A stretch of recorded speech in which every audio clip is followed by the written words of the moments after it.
Hello, good morning. Well, it's Sunday, and I've just been chatting with a different celebrant, a colleague, about elopement ceremonies. She's got a couple call today, and it's the first elopement that she will have organised. So she was asking me for some advice from my experience of doing elopements. I absolutely adore elopements and vow renewals.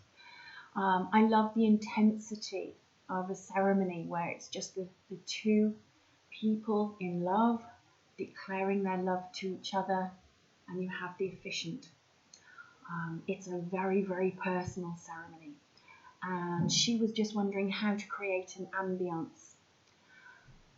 Well, you don't have the guests there to feed off on a normal wedding, on a traditional wedding. You've usually got the guests, and the guests generate a certain amount of energy. They're chattering amongst themselves, there's excitement. As the ceremony progresses, you've got happy tears.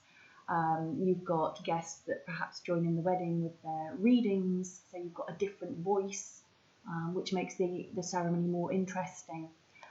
So, from a theatrical point of view, organising a traditional wedding has a lot of benefits, but it's very, very different with an elopement or a vow renewal ceremony with just two people. My suggestion to her was create a designated space.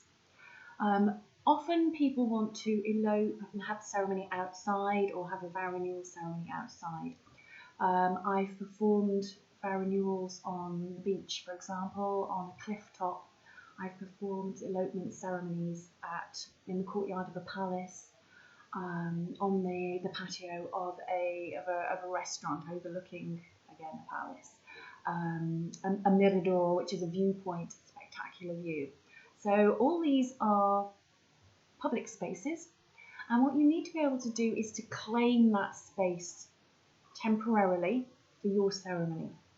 So what I suggested to the celebrant that I was talking to was perhaps you can perform a salt ceremony. And a salt ceremony is where you pay respects to the spirit and the energy of the 4 points of the compass. So you go to the north, the south, the west and the east, and you sprinkle salt, and you create some words to go with that. Not going to give everything away, going to keep a little bit to myself here. But in doing that, you are saying, well, just for now, just for this moment, this is our space, this is special, this is ours. And you can do that on a beach as well.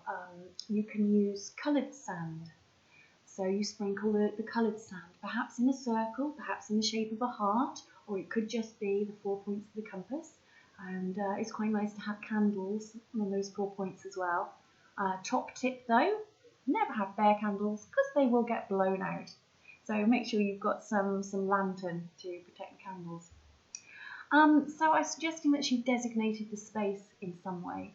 The other way of creating an ambience and an atmosphere is music. Music evokes emotion, and many couples have their song, or they have songs that are special to them. So ask them to send you a short playlist, a playlist of no more than 30 minutes. The ceremony itself will probably be no more than 20 minutes, I would say, for an elopement or a vow renewal. And you can have your music playing in the background. More recently, I did an elopement ceremony, and we had a Spanish guitarist. So the Spanish guitarist played for the bride's entrance, and then very quietly played throughout. It was lovely. It was absolutely beautiful, and it was a bit, spine tingly at times. And it was all tunes that they loved, tunes that were special to them, tunes that meant something to them. So that music in itself evoked emotion. So this can be incredibly intense. I mean, you are part of one of the most romantic moments of a couple's life outside of the bedroom, and you can feel something of a gooseberry as the celebrant. There is a lot going on between this couple.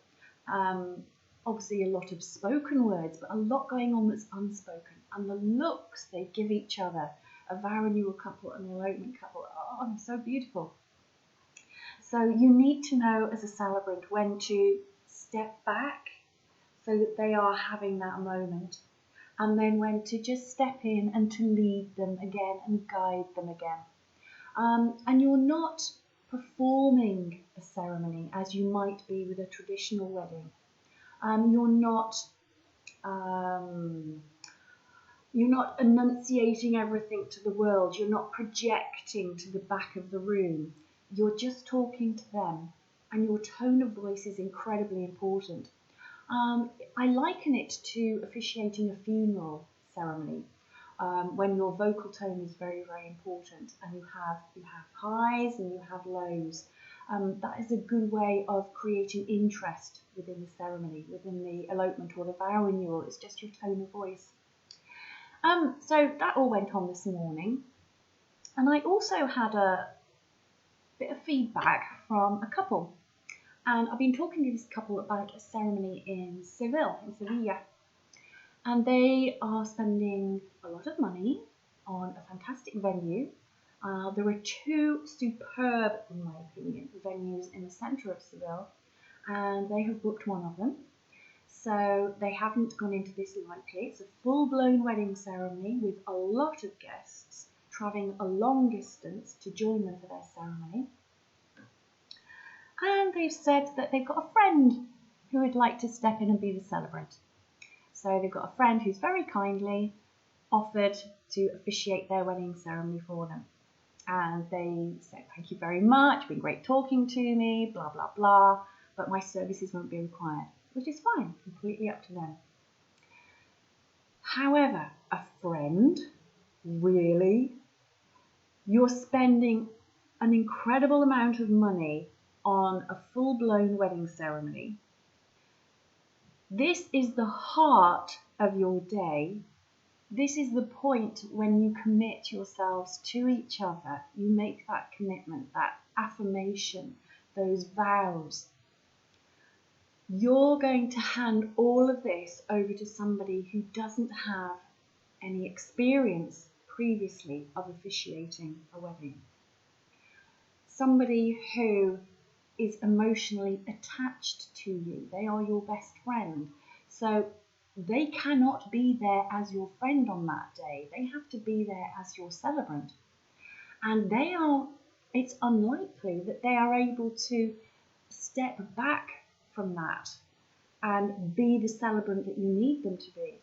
And quite honestly, they're probably going to be overwhelmed by the emotion of what they're doing. Again, it's the intensity. Now, what I would say to this couple, I didn't say to them at the time because it's up to them, it's their decision, but if I could give them feedback in return, I would say, okay, strip away the big venue, strip away all the guests, strip away all the floral arrangements, the styled wedding, the design, take all of that away, and you've just got the ceremony. It's just the two of you, it's just the couple. We're back to this elopement and this vow renewal. Can your friend create a ceremony for you? Can that friend create that moment, that intensity? Can that friend join the two of you together in one moment? Oof, us as celebrants, we spend a lot of money, thousands of euros, thousands of pounds, thousands of dollars on our own training. Unfortunately, in countries like Spain and the UK, we are an unregulated industry, so anybody can set themselves up to be a celebrant. We're not legally marrying you. There are exceptions in Scotland, for example, and you can get married legally by a celebrant in places like America, Australia, New Zealand. But at the moment we're an unregulated industry, but that doesn't mean to say that we don't take what we do extremely seriously. This is our business. We invest a lot of money in training, in continual professional development. It's like anything, any profession. If somebody does something really well, it looks easy. But behind that is a lot of experience, a lot of training. What can I say? I wish them all the very best of luck, but if you're considering having a friend to be your celebrant, then consider it very, very carefully. To the celebrant I was chatting to this morning that's got her couple call later on, let me know how that goes. That'd be really great. I'm also talking to another celebrant about her training and her different options. So she knows who she is, so she'll come back to me on that one. So yeah, it's Sunday, but I'm having a great celebrant kind of a day. So enjoy the rest of your day, and I'll catch up with all of you again soon. Bye.